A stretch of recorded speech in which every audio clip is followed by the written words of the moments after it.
नमस्कार, मैं हूँ निशा पंड्या और बजट विशेष में आपका स्वागत है। तो बजट को हम डिकोड करने वाले हैं मार्केट के पर्सपेक्टिव से और आज इस पे चर्चा करने के लिए हमारे साथ मार्केट दिग्गज जुड़ रहे हैं। डीआर चौकसी फिनसर्व प्राइवेट लिमिटेड के एमडी देवेन चौकसी। देवेन जी, आपका स्वागत है। हमने देखा ये मोदी सरकार के थर्ड टर्म का पहला बजट था। क्या आप खुश हैं? थैंक यू निशा। खूब खूब बधाई हो आपकी चैनल के ऊपर मुझे आपने शामिल भी किया उसके आपके लिए खूब thank you so much for that. Thank you sir. Well I guess I think the एक चीज के अंदर कंसिस्टेंसी है कि जो पिछले 10 सालों में ये गवर्नमेंट ने काम किया है, आगे के 5 साल का रोड मैप उन्होंने अच्छी तरह से रखा हुआ है। अगर पिछले 10 साल के अंदर आइडेंटिफिकेशन प्रोसेस में ऐसा रहा था कि इंफ्रास्ट्रक्चर के अंदर कमियां हैं, काफी हद तक आई थिंक कमियां थी सोशल इंफ्रास्ट्रक्चर के अंदर, जैसे रूरल हाउसिंग है, इलेक्ट्रिसिटी फॉर ऑल है, water in tap for everybody, subsidise gas to the poor masses, insurances, ये सब जो गैप्स थे वो गैप्स उन्होंने पिछले टर्म्स के अंदर काफी हद तक एकम्प्लिश करने की मेहनत की थी एंड उसका परिणाम भी आज हम देख रहे हैं। अगर ये करंट सिचुएशन के अंदर बात करें तो हमारे पास हर साल नए बच्चे आते हैं सिस्टम के अंदर जिसका एम्प्लॉयमेंट मिलनी जरूरी बनती है। बट एक चीज के ऊपर ध्यान देना बनता है कि एम्प्लॉयमेंट करने के लिए तैयार है कि नहीं है। तो ये समय का जो बजट है उसके अंदर काफी हद तक एम्फोसिस रखा गया है जॉब ओरिएंटेशन के ऊपर। मैं ऐसा समझता हूँ कि ये जो 5 साल का रोड मैप रखा है, जिसके अंदर काफी हद तक अलग अलग proposals at different different levels जो रखी गई है for the job and job orientation skilling के हिसाब से, आई थिंक गवर्नमेंट ने राइट अटेम्प्ट किया है ये समय के अंदर। मैं समझता हूँ ये 5 साल के अंदर लैंडस्केप चेंज हो सकता है, बिकॉज अगर आप स्किल्ड मैन पावर को सिस्टम में लाते हो तो ऑब्वियस है कि अगले समय के अंदर इंडस्ट्री के पास एक सस्टेनेंस पावर आ जाएगा अपने बिजनेस को रन करने के लिए। आज की तारीख में सबसे बड़ी चैलेंज ये है कि आदमी लोग तो है बट वो प्रोड्यूस नहीं कर पाते बिकॉज स्किल नहीं है। तो टू ए ग्रेटर एक्सटेंट बदलाव के समय के अंदर अगर आप स्किल मैन पावर को लाते हो तो ये सबसे बड़ा बदलाव रहेगा, ऐसा मैं मानता हूँ। ये एक्चुअली गवर्नमेंट का जो पहले का एक थीम था गए साल के अंदर, हम्म।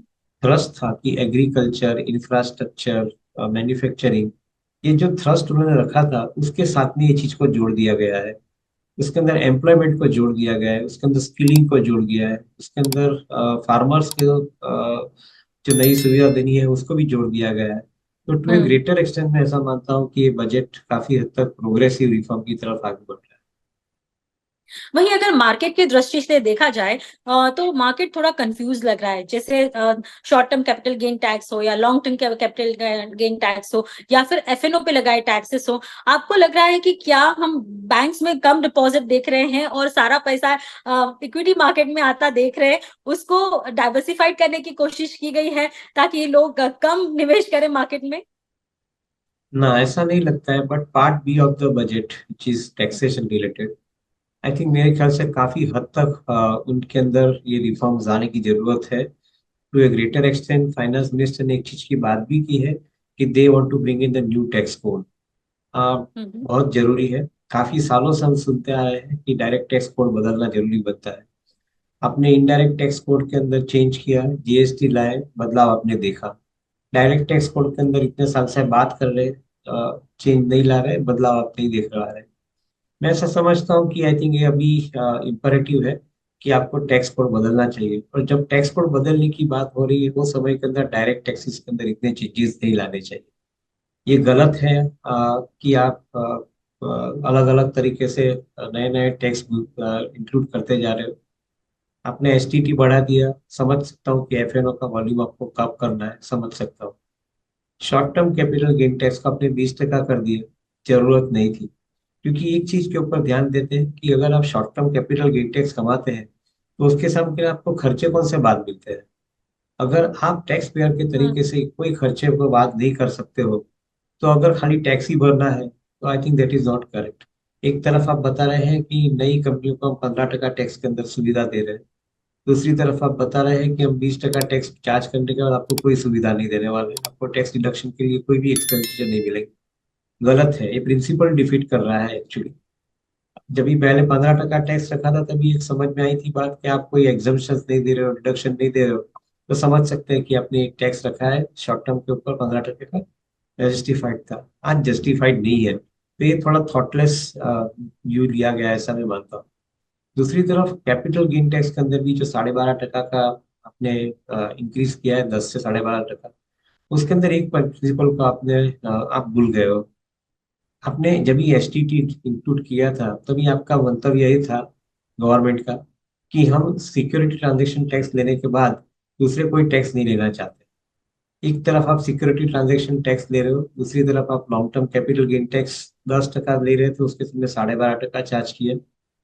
सामने all hmm. Other taxes like dividend distribution tax और अभी बायबैक के ऊपर भी टैक्स, अलग अलग तरीके से आप एक ही सेगमेंट ऑफ टैक्स पेयर को चार्ज कर रहे हो। ये प्रिंसिपली गलत है। टैक्स रेट की बात नहीं करिए, प्रिंसिपली गलत है। तो tax part B of the budget, according to me, I think they require, I think, more amount of reform thinking. उनका थिंकिंग प्रोसेस शायद उनके अंदर इवॉल्व नहीं हुआ है, मेरे ख्याल से उसको इवॉल्व होना जरूरी है। सर, अभी के मार्केट को देखते हुए आपको क्या लगता है, इस बजट के बाद मार्केट किस तरह से रिएक्ट करेगा, निवेशक किस तरह से रिएक्ट करनी चाहिए? I think market very is very generous. वो बजट को एक दिन रिव्यू करता है, दूसरे दिन भूल जाता है। कोई मार्केट की मेमोरी के अंदर बजट का कोई ऐसा कोई प्रभाव नहीं है। मैं ऐसा समझता हूँ कि मार्केट के जो पार्टिसिपेंट्स है, इन्वेस्टर्स है, फंड मैनेजर्स है, एनालिस्ट है, ये अलग अलग जो पार्टिसिपेंट है मार्केट के अंदर, वो एक ही चीज के ऊपर ध्यान रखते हैं कि जो कंपनी के अंदर वो निवेश करना चाहते हैं, वो कंपनी क्या पाथ दिखा रही है। अगर वो पाथ उसको सही दिखता है तो वो इन्वेस्ट जरूर करते हैं, और यही प्रक्रिया चालू रहती है। बजट एक लॉन्ग टर्म इंटेंट है, स्टेटमेंट है, जिसके अंदर गवर्नमेंट ने एलोकेशन ऑफ फंड रखा है। वो एलोकेशन ऑफ फंड के माध्यम से मार्केट पार्टिसिपेंट को एक चीज समझ में आती है कि यहाँ पे गवर्नमेंट के फंड्स एलोकेट होंगे। से फॉर एग्जांपल एग्रीकल्चर की बात करें, तो government is talking about putting across significant amount of efforts, कि जहाँ पे एग्रीकल्चर के अंदर आप नए प्रक्रिया से, आर एंड डी प्रक्रिया से नए सीड्स लाके नई आउटपुट और यील्ड बढ़ाए। इरिगेशन के अंदर आपने जो प्रोग्राम रखे हैं, और जो हिसाब से आई थिंक क्रॉप प्रोटेक्शन के लिए प्रोग्राम्स आ रहे हैं, मैं ऐसा समझता हूँ ये सब चीज के ऊपर आई थिंक जो कंपनियां ये इकोसिस्टम में पार्टिसिपेट करती हैं, उनके लिए आई थिंक समय अच्छा है। मार्केट पार्टिसिपेंट ये अच्छी तरह से समझते हैं। तो बजट के अंदर जो अनाउंसमेंट की गई है, उसका कैसे मीनिंग और इम्प्लीमेंटेशन होना चाहिए, वो मार्केट पार्टिसिपेंट्स अपने हिसाब से आई थिंक डेफिनेटली वर्कआउट कर लेते हैं। मैं नहीं समझता हूँ कि बजट की कोई ज्यादा इम्पैक्ट मार्केट के अंदर रहती है। इनफैक्ट आई थिंक 1-2 दिन के अंदर मार्केट के अंदर बजट की जो एक प्रभाव है, प्रभाव कम होते जा रहा है और एक नॉन इवेंट बन जाता है। So I I would remain very confident कि जो गवर्नमेंट ने long term objective plan set किए, including in the infrastructure, including in the area of industry through PLI schemes under Make in India programs, and including for agriculture, different schemes that they have promoted, including the insurance schemes. मैं ऐसा समझता हूँ कि government I think is on the right track as far as bringing the growth in the economy is concerned. हम देख रहे हैं बिहार और आंध्र प्रदेश को बहुत सारा पैकेज मिला है, लेकिन उसकी एवज में बहुत सारे स्कीम्स भी वहां पे अनाउंस हुए हैं, जैसे कि बिहार के लिए टूरिज्म, हेरिटेज टूरिज्म को बढ़ावा देने के लिए हो, या फिर वहां पे आंध्र प्रदेश में पूरा नेटवर्क इंफ्रास्ट्रक्चर डेवलप करने के लिए हो। तो क्या रियल एस्टेट इंफ्रास्ट्रक्चर इसको फोकस रखना चाहिए? कौन से सेक्टर्स है जो इसके अलावा आप ध्यान रख रहे हैं? इनफैक्ट आई थिंक बहुत महत्वपूर्ण क्वेश्चन है ये। 10 लाख करोड़ का जो एक इंटेंडेड अमाउंट है टूवर्ड्स अर्बन डेवलपमेंट, ये एक आई थिंक काफी हद तक आई थिंक प्रोग्रेसिव डेवलपमेंट गिना जाना चाहिए। सिमिलरली जो टूरिज्म इकोनॉमी है, जैसे आपने बिहार की बात की, तो टूरिज्म इकोनॉमी बिहार के अंदर, उड़ीसा के अंदर जो गवर्नमेंट बनाना चाहती है, उसके लिए जो नए रोड बनाने हैं, नए ब्रिजेस बनाने के allocation of funds in that direction जो कर रही है गवर्नमेंट, मैं ऐसा समझता हूँ कि राइट प्रोसेस है। काफी हद तक बिहार के अंदर इतने सालों में एक निग्लेक्ट हुआ है, ये स्टेट डेवलप ही नहीं हुआ है। अगर गवर्नमेंट ये राइट तरीके से वहां पे फंड ट्रांसफर करके डेवलपमेंट लाती है, तो मैं ऐसा समझता हूँ कि इंडिया लेवल पे डेवलपमेंट का एक अच्छा काम बन रहा है, ऐसा मैं समझता हूँ।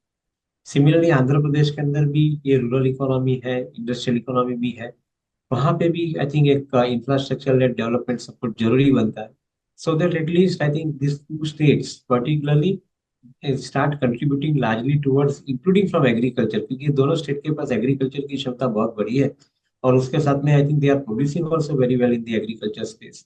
तो मैं ऐसा समझता हूँ कि I think with the proper infrastructure these two states can possibly give good results। हाँ, एक बात जरूर है कि आई थिंक जो पार्लियामेंट्री को सुनना है वो हिसाब से फाइनेंस मिनिस्टर ने नैरेटिव रखा है, उन्हें हम्म। बिहार और आंध्र प्रदेश का नाम हाईलाइट करके रखा हुआ है।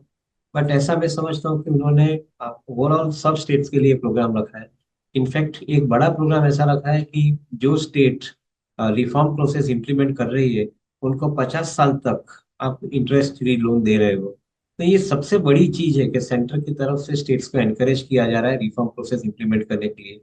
अगर वेस्ट बंगाल जैसे स्टेट के अंदर भी ये राइट मीडियम से इंप्लीमेंट होना स्टार्ट हो जाए, I think allocation of fund will not be a constraint. So मैं नहीं मानता हूँ कि ओनली बिहार और आंध्र प्रदेश का है एलोकेशन ऑफ फंड। मैं समझता हूँ कि ओवरऑल जो जो स्टेट डेवलपमेंट में जा रहे हैं, जो जो स्टेट्स के अंदर जो 14 सिटी आइडेंटिफाई की गई है अर्बन डेवलपमेंट के लिए, उसके लिए जो फंड स्पेंड किए जाने वाले हैं, उससे आई थिंक काफी हद तक building material segment of industry को फायदा मिलेगा।